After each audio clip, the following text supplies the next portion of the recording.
اچھا آگے تھوڑے سے میٹھے میٹھے سوالات ہیں. اچھی بات ہے. اس میں ہے سوال کہ حاکم وقت کی بیعت اور مرشد کی بیعت میں فرق کیا ہے؟ میٹھا سوال ہے اور میرے کو اسلام میں بیعت ہے ہی صرف حاکم وقت کی ہے. سورہ نساء نمبر 59 یا ایھا الذین آمنوا اطیعوا اللہ واطیعوا الرسول واولی الامر منکم، اطاعت کرو اللہ کی، اس کے رسول کی، ایمان والو، اور جو تم میں حکمران ہے. فإن تنازعتم فی شیء فردوه الی اللہ والرسول، اگر حکمران سے بھی جھگڑا ہو تو اللہ اور اس کے رسول یعنی کتاب و سنت سے فیصلہ کرواؤ. اگر تم اللہ اور یوم آخرت پر ایمان رکھتے ہو اسی کا انجام بہتر ہونے والا ہے. سورہ نساء آیت نمبر 59.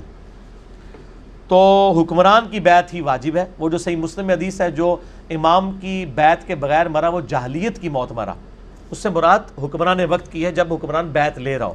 اسی کی آج کل ایک ماڈرن فارم ووٹنگ والا سسٹم ہے. اس لیے میں کہتا ہوں سر جب ووٹ کے بعد ایک پرائم منسٹر الیکٹ ہو جائے نا تو اگر آپ نے ووٹ دوسری پارٹی کو بھی ڈالا ہوا تھا نا، امام اب آپ کا وہ پرائم منسٹر ہی ہوگا. یہ آپ کو ایکسیپٹ کرنا پڑے گا. ظاہر اب وہ چنا گیا تو پہلے تک ٹھیک ہے آپ اوپینین ڈیفرنٹ رکھ سکتے، ونس ڈیسائیڈ ہو جائے پھر ایک ہی بندے کو آپ نے ماننا ہے. تو حکمران وقت کی بیعت تھی، خلیفہ راشد کی بیعت ہوا کرتی تھی. یہ پیر فقیری کی بیعت تو میرا یوٹیوب پہ کلپ لاکھوں لوگوں نے دیکھا ہے. اس کا عنوان ہے بیعت خلافت اور بیعت طریقت میں فرق. اس کا ایسے عنوان میں رکھا ہے پیری مریدی کی شرعی حیثیت. آپ پیری مریدی لکھیں نا صرف لفظ، سب سے اوپر وہ کلپ کھل جائے گا. اس میں نے بتایا بخاری مسلم میں جتنی احادیث آئی ہیں نا بیعت کی، وہ حاکم وقت کی بیعت ہے، پیری مریدی بیعت نہیں ہے. ورنہ جب حضرت ابوبکر کی بیعت ہوئی تھی تو حضرت علی نے اپنا لادہ سے کوئی خانقاہ کھولی ہوئی تھی. یہاں تو ایک پیر مرتا ہے اس کے 4 بیٹے لادہ لادہ خانقاہیں کھول لیتے ہیں، تو سارے ایک کو ہی مان رہے تھے. اسی طرح تھا نا. تو یہ پیری مریدی کی بیعت بیسیکلی خلافت کو ریپلیس کرنے کے لیے بعد میں ایک اجتہادن کی ہوئی ہے. ہمیں اس سے کوئی چڑ نہیں ہے. اجتہادن ڈاکٹر اسرار صاحب بھی بیعت لیتے تھے اگر آپ لینا چاہتے ہیں، لیکن یہ بیعت میں اطاعت واجب نہیں ہوگی. یہاں تو بیعت کروا کے پتہ نہیں کہاں سے کہاں تک وہ دین سے دور کر دیتے ہیں. اس پہ میں اپنی کوئی بات نہیں کرتا. پیر نصیر الدین نصیر صاحب کی ایک کتاب ہے پیری مریدی کی شرعی حیثیت.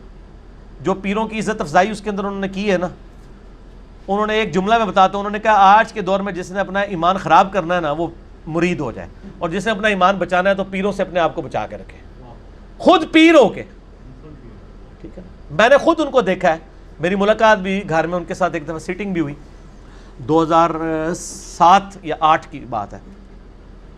تو ان کے پاس میں نے دیکھا ایک وہ بوڑھی سی عورت آئی، وہ پیسے لے کے نا ہاتھ میں پکڑا لیں یوں اٹھا کے پڑے پھینکے، کہنی بی بی اللہ کو لو مانگ، پیر کے کر سکتا ہے. یہاں بھی جیل میں تقریر کر کے گئے نا، ایک بار ہی بلایا، دوبارہ انہوں نے بلایا ہی نہیں ہے. محفل نعت میں ان دنوں بارشیں نہیں تھی ہو رہی، تقریر ان کی رکھی ہوئی تھی، کم از کم 25-30 ہزار مجمع تھا، پورا اسٹیڈیم کرکٹ کا بھرا ہوا تھا. اس کے بعد یہ تارا جمیل صاحب کا جلسہ اتنا بڑا ہوا ہے جو وہ ہوا تھا. مریدوں نے بلایا، انہوں نے کہا تسی کہندے ہو پیر دیندے نے تے سارے پیر لیاؤ نا بارش کرو، نہیں دیندا جے لے لو، اودی مرضی جدوں دے گا. اسی لیے تو کہتے آخری وقت جو جی وہ وہابی ہو گیا سی، جی یہ ہو گیا سی، وہ ہو گیا سی. اگر وہ وہابی ہو گیا سی تو پھر تہاڈی بزرگی چ کمی ہے کہ تہاڈی اولاد بھی ہو کے تہاڈے سلسلے چ بھی ہو کے وہ گمراہ ہو گیا. پیر تو اسی لیے کیا جاتا ہے نا تاکہ آپ گمراہ نہ ہو. اگر پیر ہی خود گمراہ ہو جائے، مریدوں کو چھوڑ دیں. اگر پیر گمراہ ہو رہا ہے تو بڑے بزرگوں کی بزرگی سٹیک پہ لگ گئی ہے جن کی وجہ سے وہ بیٹھا ہوا ہے. اچھا پھر میں آپ کو ایک واقعہ بتاتا ہوں. یہ شیخ عبد القادر جیلانی رحمہ اللہ تعالیٰ کے بارے میں ایک واقعہ جی. وہ ایک دفعہ ایک جنگل میں عبادت کر رہے تھے تو آسمان سے آواز آئی، ایک روشنی ظاہر ہوئی، عبد القادر تجھے اللہ نے بخش دیا، اب کے بعد کوئی نمازیں نہیں، جو مرضی کر. تو انہوں نے پڑھا لا حول ولا قوت الا باللہ. تو وہ شیطان تھا، چیخ مار کے غائب ہو گیا. شیخ عبد القادر جیلانی نے کہا کہ نمازیں تو نبی کو معاف نہیں تھیں، میری کیا حیثیت ہے. تو جاتے جاتے اس نے کہا کہ شیخ عبد القادر جیلانی تیرے اس مقام پہ پہنچے ہوئے 70 اولیاء اللہ میں نے بہکا دیے ہیں اسی بات کے اوپر، تو اپنے علم کی وجہ سے بچ گیا. تو انہوں نے کہا یہ تو نے دوسرا وار کیا ہے، میں اللہ کے فضل کی وجہ سے بچاؤں. یہ اللہ اکبر. اس واقعے کی میں انجینئرنگ کرنے لگا ہوں کہ سر وہ جو 70 غوث تھے جن کو شیطان نے اوندھا منہ کر کے دوزخ میں پہنچایا ہے، ان کے لاکھوں مرید کدھر گئے؟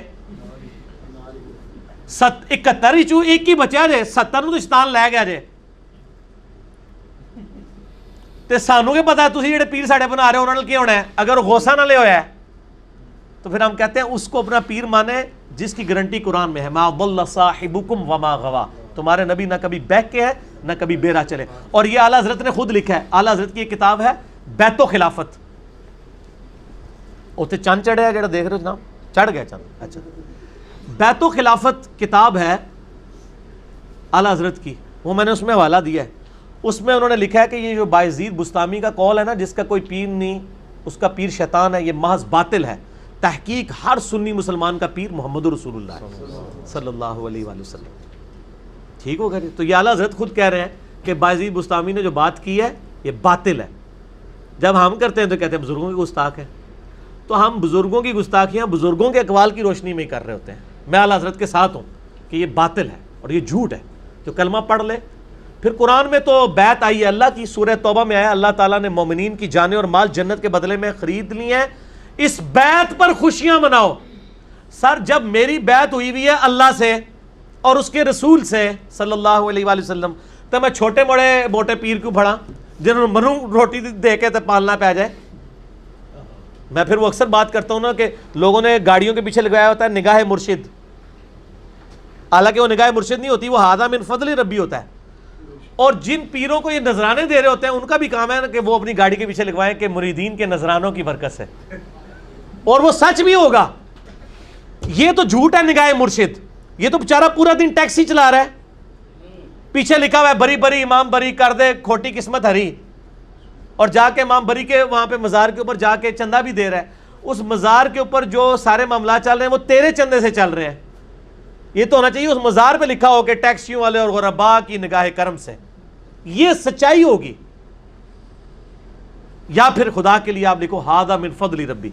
حضرت سلیمان علیہ السلام کے دربار میں جب وہ پلک جھپکنے سے پہلے وہ لے آیا ان کا امتی یا فرشتہ یا جو بھی تھا، جس کو عاصم بن برقیہ کہتے ہیں یہودی، مسلمانوں میں ان کے ہاں نام ہے، قرآن میں نام نہیں آیا. تو انہوں نے اس کی تعریف تو نہیں کی، انہوں نے کہا ھذا من فضل ربی، یہ میرے رب کا فضل ہے. حضرت زکریا علیہ السلام مرشد تھے سیدہ مریم کے. سورہ ال عمران میں آتا ہے بے موسمی پھل وہاں پڑے ہوئے ہیں. حضرت زکریا کہتے ہیں تیرے پاس مریم یہ فروٹ کہاں سے آتا ہے؟ وہ مریم اگر آج کی ہوتی نا تو کہتے حضور نگاہ مرشد ہے، تہاڈی دعاواں دی برکت ہے. انہوں نے کہا یہ میرے رب کے پاس سے آتا ہے. اگے حضرت زکریا نے بھی کہا کہ میں تینوں سکھایا سی، تو میری مرید تیری جرت میرے بغیر ڈائریکٹ اللہ تک پہنچ رہی ہے. نہیں. جب انہیں بات سنی چپ کر کے محراب میں چلے گئے اور یہ سوچا کہ جو اللہ مریم کو بے موسمی پھل دے سکتا ہے مجھے اس بڑھاپے میں اولاد بھی دے سکتا ہے، میں بھی بے موسمی ہوں. اور کہا یا اللہ مجھے اولاد دے دے جو اولاد یعقوب کا وارث بنے. یہ خانقاہ ٹیمپل آف سلیمان، یہ جو خانقاہ ہے ہیکل سلیمانی، اس کا مجھے ایک گدی نشین چاہیے. یہ تہاڈے لیے گدی نشین نہیں، نبی جو توحید سکھائے، جو اولاد یعقوب کا وارث ہو بنی اسرائیل کا.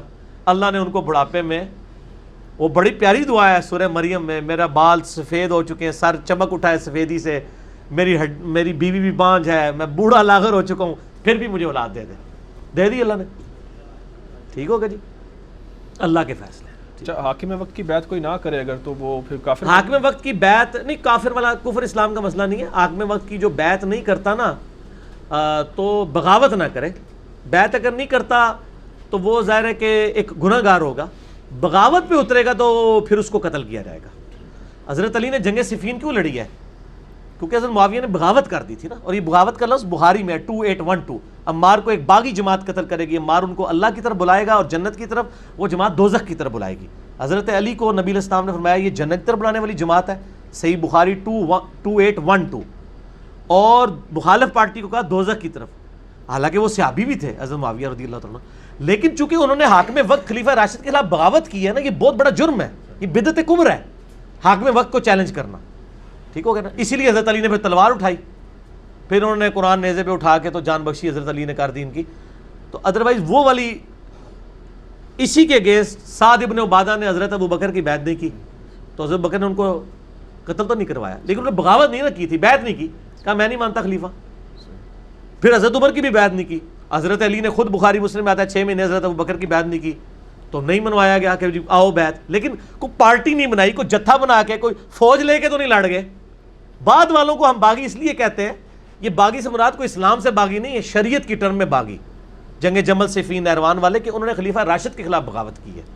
اور بخاری مسلم میں تو میں نے یہ حدیث بتائی نا، عمار کو باغی جماعت قتل کرے گی. ابو داؤد ترمذی ابن ماجہ میں ہے کہ میرے بعد تم بہت اختلاف دیکھو گے، دین میں نئی نئی بدعتوں سے بچنا، اور میری اور میرے خلفائے راشدین کو سنت کو لازم پکڑنا. ہر بدعت گمراہی ہے، اور گمراہی دوزخ میں لے جانے والی ہے. خلیفہ راشد کے خلاف بغاوت کو ہی بدعت کہا گیا ہے، باقی تو بدعتیں آپ نے خود بنائی ہوئی ہیں نا اجتہادن. اصل بدعت ہے خلیفہ راشد کے خلاف کھڑا ہونا. جنگ جمل صفین نہروان میں جو مولا علی کے خلاف کھڑے ہوئے ہیں ان کا یہ عمل بدعت پہ مبنی ہے. خود اما عائشہ نے کہا ہے کہ مجھ سے نبی علیہ السلام کے بعد ایسا کام ہو گیا ہے، یعنی کہ مجھے میری سوکنوں کے ساتھ دفن کرنا. ٹھیک ہے، یہ علیحدہ سے ایک ٹاپک ہے، مسئلہ 101 دیکھ لیں. میں محرم ہے نا تھوڑا اس پر چل بھی نہ پاؤں، رہنے دو. اچھا، محرم پہ ہماری 28 نمبر مجلس 10 محرم 1440 کو ریکارڈ ہو کے 4 گھنٹے اور تقریباً 14 منٹ کی اپلوڈڈ ہے یوٹیوب پہ. محرم کے آلموسٹ سارے میں نے مسائل اس کے اندر کور کر دیے، لہٰذا آج کوئی سنی شیعہ کنفلکٹ پہ سوال نہیں آنا چاہیے. ٹھیک ہو گیا. چلے بھی ابلیس کے بارے میں ایک بات مشہور ہے کہ وہ بہت بڑا عالم تھا اور بہت بڑا اللہ والا تھا، کیا یہ درست ہے؟ بیسیکلی سو کارڈ جو اللہ والے بنے ہوئے ہیں نا، جن کو علم سے چڑ ہے، انہوں نے یہ زیادہ بات مشہور کی ہے کہ جی علم کوئی چیز نہیں. دیکھو ابلیس بھی بہت بڑا عالم تھا، جاہل تھا ابلیس، گمراہ ہوا ہے. عالم وہ ہوتا ہے جو اللہ کی بات سے انکاری ہو جائے، جاہل ہوتا ہے. اور بڑی بڑی وہ سٹوریاں بنائی ہوئی ہیں جی وہ یہ تھا وہ تھا، صرف علم کو نیچا کرنے کے لیے. عالم نہیں تھا وہ، صرف سجدے کرنے والا ایک عبادت گزار تھا. ٹھیک ہو گیا جی. باقی یہ جو کچھ بنایا ہے نا، فرشتوں کا بھی استاد تھا، کہیں نہیں لکھا ہوا. دکھائیں کس حدیث کس آیت میں لکھا ہے فرشتوں کا استاد تھا؟ ہاں یہ تھا فرشتوں کے ساتھ تھا وہ، یعنی وہ جنات میں سے ایک ایسا جن تھا جو فرشتوں کے ساتھ تھا عبادت گزاری اور سارے معاملات میں. ٹھیک ہو گیا جی.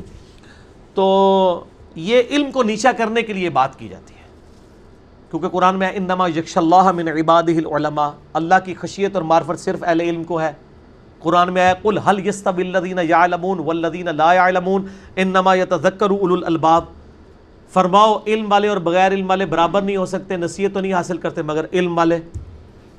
پھر نبی علیہ السلام کو کیا دعا دی گئی ہے؟ اے اللہ میری بزرگی میں اضافہ کر دے، نہیں میرے علم میں اضافہ کر دے.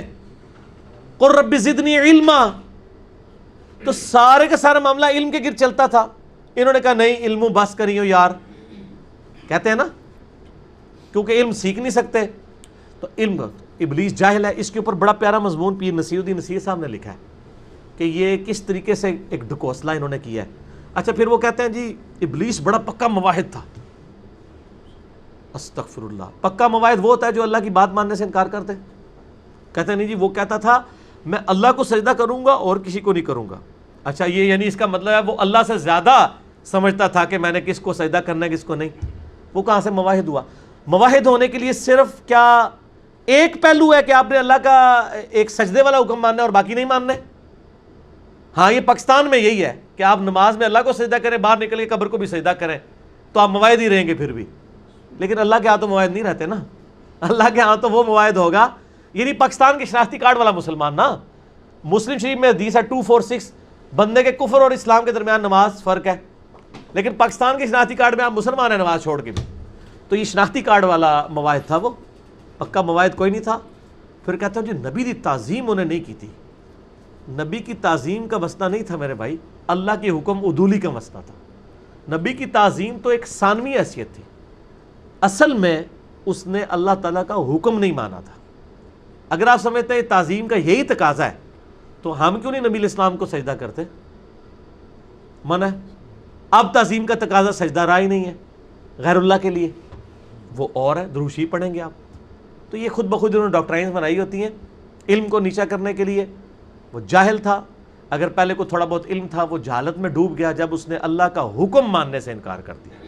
ٹھیک ہو گیا. تو وہ علم کہہ دیتے ہیں. اور جو علماء ہیں نا، چونکہ ان کو ایک گالی پڑتی ہے نا، وہ کہتے ہیں نہیں وہ بڑے ہی انہیں متھے کسائے سن جی، چپے چپے تو انہیں سجدے کیتے نے. کیونکہ مولوی تو فرض بھی بیچارے مشکل سے ہی پڑھتے ہیں نا، علماء تو عبادت کو وہ نیچا کرنا چاہتے ہیں. وہ کہتے ہیں دیکھو یار نماز آتے متھے تے بڑے انہیں بھی کسائے سن. تو یہ دو پارٹی ہیں آپ کو پتہ ہے نا، علماء اور صوفیاء یا عبادت گزار. یہ دو لدہ ہیں، یہ دونوں پیرلل میں چلتے ہیں. وہ کہتے ہیں ایسے مولوی ہے نا، کسی کی توہین کرنی ہو نا کسی بزرگ نے کہتا ہے مولوی ہے, معرفت شرفت کوئی نہیں. اور مولوی جڑے نے وہ, اور اسی لیے وہ پیر نصیر الدین صاحب کی آپ تقریریں سنیں نا, وہ کہتے سن اپنی گدی نیش والوں کو کہتے تھے کہ اللہ دے بندے ہو تسی لوگوں کی رہنمائی کر رہے ہیں, آپ لوگ پیر بنے ہوئے ہیں, تقریر کے لیے مولوی کیوں بلاتے ہیں؟ آپ خود عالم نہیں ہے نا, تو جس کے پاس علم ہی نہیں وہ پیر کیوں بنا ہوا ہے؟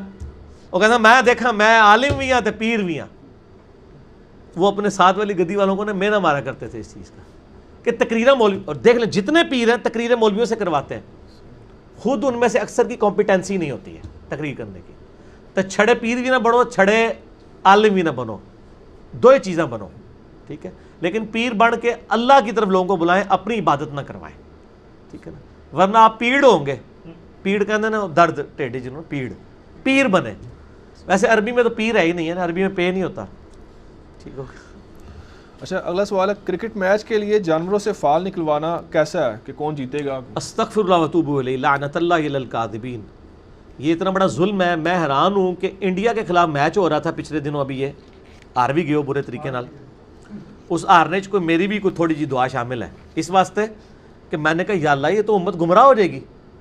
اگر ایک میچ ہارنے سے اس امت کا عقیدہ صحیح ہو جاتا ہے تو اسی 10 میچ ہار جائیے یار, کوئی مسئلہ نہیں ہے یار. میچ آپ کا ہندوؤں سے ہو رہا ہے, بت پرستوں سے ہو رہا ہے, اور کام آپ وہی کر رہے ہیں. کبھی کہیں پہ کوئی جناب کسی بھینس سے نکلوا رہے ہیں فال, کسی جگہ پہ وہ چمپینزی سے نکلوا رہے ہیں, کسی جگہ اونٹ سے نکلوا رہے ہیں. یہ مسلمان ہیں؟ 4 تو میں نے فال خود دیکھے ہیں ان کے نکلوائے جیو کے اوپر. اور جی وہ مجھے تو لگتا ہے وہ انتظار کرتے رہتے ہیں جب وہ پاکستان کا جھنڈا اٹھاتا ہے تو وہ والا فلم آ لیتے ہیں. ہاں وہ لائیو نہیں انہوں نے دکھایا, لائیو دکھائے نا کہ کتنی دیر بعد وہ جاتا ہے, وہ جب جا رہا ہوتا ہے اس وقت دکھاتے ہیں. تو یہ بالکل غلط ہے. صحیح مسلم میں حدیث ہے, جس نے کسی نجومی کے پاس گیا فال نکلوانے کے لیے مستقبل کی خبر کے لیے, 40 دن تک اللہ تعالیٰ اس کی عبادت قبول نہیں کرے گا. بخاری مسلم دونوں میں حدیث ہے. آپ صلی اللہ علیہ وآلہ وسلم فرمایا, فجر کے بعد آپ نے خطبہ دیا صحابہ کو. اس رات بارش ہوئی تھی. کہا صحابہ 2 قسم کے لوگوں نے آج صبح کی ہے. ایک وہ ہیں جنہوں نے اس حال میں صبح کی ہے کہ انہوں نے کہا کہ یہ ستاروں کی وجہ سے بارش ہوئی ہے, انہوں نے اپنے رب کے ساتھ کفر پہ توبہ جو ہے صبح کی ہے. اور ایک وہ ہیں جنہوں نے کہا اللہ نے بارش کی ہے, انہوں نے اپنے رب پر ایمان لاتے ہوئے صبح کی ہے. تو یہ فال کیا نکلوا رہے ہیں؟ میچ جیتے جیتے ایمان ہی ہار جاؤ گے اور پھر سر کڑا کے ویکھ لیا جنا کہ بنیا جے. اتنے برے طریقے سے آ رہے ہیں. وہ ٹیم جس نے چیمپئنز ٹرافی میں شکست دی ہوئی تھی اتنی چیپلی آ رہی ہے. تو میرا خیال ہے یہ نوسدی پڑی ہے اس کی, اون نہ کڑائیو, مہربانی کریو جب میچ جیتنا جائے, مہربانی تھوڑی. حمزات کیا ہوتا ہے قرآن و سنت میں, اس کے متعلق کیا احکامات ہیں, کچھ ملتا ہے اس کے والے سے؟ بس اس کو آخری سوال کریں کیونکہ میرا 5-7 منٹ ہی رہ گئے ہیں نا جی. ہاں پھر اگلی بار باقی کر لیں گے. حمزات کے بارے میں یعنی قرآن و حدیث میں سے قرین کا لفظ آیا ہے قرآن پاک میں. سورہ زخرف میں جو رحمان کے ذکر سے روگردانی کرے ہم اس پہ ایک قرین مقرر کر دیتے ہیں, قریبی ساتھی اس کا. اللہ کی طرف سے شیطان مسلط ہو جاتا ہے. ایک تو صحیح مسلم میں حدیث ہے نا کہ ہر شخص کے ساتھ ایک شیطان اور ایک فرشتہ ہے. شیطان برائی کی طرف بلاتا ہے, فرشتہ اچھائی کی طرف. صحابہ نے جرت کر کے پوچھا یا رسول اللہ آپ کے ساتھ؟ فرمایا ہاں میرے ساتھ بھی ہے, لیکن اللہ نے اس کو پہ غلبہ دیا. میرے ساتھ جو شیطان اٹیچ ہے وہ بھی اب نیکی کی طرف مجھے بلاتا ہے, بس اس کے علاوہ کوئی اور شخص نہیں. ما ضل صاحبکم وما غوا, صرف نبی علیہ السلام کے لیے. اسی طریقے سے سورہ قاف 2 نقطوں والا قاف 26ویں پارے میں آتا ہے نا کہ قیامت والے دن جو شیطان اٹیچ ہے نا وہ اللہ تعالیٰ کی بارگاہ میں کہے گا اللہ یہ ہے جو میری کسٹڈی میں تھا, اس کو دوزخ میں پھینک, تیرا نافرمان تھا. اللہ طرف آئے گا دونوں کو پھینکو. باقی یہ کہنا کہ حمزات جو ہے وہ باہر پھرتا رہتا ہے بدرو بن کے, نہیں اس طرح نہیں ہے, اس طرح کچھ بھی نہیں ہوتا. اور یہ جو روحوں کے ساتھ ملاقاتیں کرا رہے ہوتے ہیں سب شیاطین والا کام ہے, ٹھیک ہو گیا. اس طریقے سے کوئی کچھ نہیں کر سکتا. اگر کوئی کہتا ہے وہ کر سکتا ہے تو سر اگر کوئی ڈاکٹر مر جائے نا اس کا جب حمزاد آئے نا تو اس سے کوئی ڈاکٹری کا سوال کرے, کوئی نہیں آئے گا انہوں, کیونکہ علم جو ہے نا وہ آپ سیکھنے سے ہی آتا ہے. حمزاد آپ کو واقعہ تو آپ کی زندگی کا کوئی بتا سکتا ہے, پاسٹ میں ہوا مستقبل کا نہیں, لیکن علم نہیں سیکھ سکتے کہ جناب میں اگر 4 آرڈر ڈفرینشیل ایکویشن سالو کر سکنا تو میرا حمزاد بھی کر لے گا. نہیں, جو تک انہیں وہ سیکھی نہیں ہے میتھمیٹکس وہ نہیں کر سکتا, ٹھیک ہو گیا. باقی یہ جو کہتے ہیں حاضر کر لیتے ہیں, یہ کر لیتے ہیں, وہ کر لیتے ہیں, مرنے کے بعد بھٹکتی رہتی ہیں روحیں, سب ہندوانہ عقیدے ہیں جو مسلمانوں کے اندر یعنی آپ سمجھیں شیطان نے داخل کرتی ہیں, ان کی کوئی اثر نہیں ہے, ٹھیک ہو گیا جی. حمزاد اگر ہر وقت ساتھ رہتا ہے تو وہ کیا سیکھ نہیں سکتا اس طرح سے؟ جو کوئی علم انسان یونیورسٹی کا اسٹوڈنٹ ہے تو اگر سیکھنا چاہے نا، اچھا سر ایک ہی کلاس میں ٹیچر پڑھا ہوتا ہے 50 اسٹوڈنٹ ہیں، 10 فیل ہو جاتے ہیں. کیوں فیل ہوتے ہیں؟ انہوں نے سیکھا نہیں نہ ہوتا. وہ ٹرسٹ لے گا تو سیکھے گا نا. سیکھ جائے تو سر میرے ساتھ جو حمزاد ہے، سب سے پہلے تو وہ ایک بار کہہ دینا نہ میں وہابی نہ میں بابی، میں ہوں مسلم علمی کتابی. نہیں سیکھ رہا نا وہ، شاید سیکھ گیا ہو سکتا ہے، مجھے نہیں پتا سیکھا یا نہیں سیکھا، ہو سکتا ہے سیکھ گیا ہو، یہ چانس ہے. ٹھیک ہے جی، اس کو کنکلوڈ کرتے ہیں کیونکہ کافی ٹائم ہو چکا ہے. باقی سوالات انشاءاللہ اگلی مجلس میں کریں گے. اگلی مجلس انشاءاللہ تعالیٰ ہماری 30 نمبر ہوگی. اللہ تعالیٰ سے دعا ہے جو حق بات میں نے کہی اللہ تعالیٰ ہمارے دلوں میں راسخ فرمائے. اگر جس بات میں میرے منہ سے غلط بات نکل گئی، اللہ تعالیٰ ہمارے دلوں سے ہی معاف کر دے. ہمیں کتاب و سنت کی تعلیمات پر عمل کر کے دوسرے بھائیوں تک پہنچانے کی توفیق عطا فرمائے. سبحانک اللہم و بحمدک، اشہد ان لا الہ الا انت، استغفرک و اتوب الیک، وما علینا الا البلاغ المبین. جزاکم اللہ خیرا و احسن الجزاء.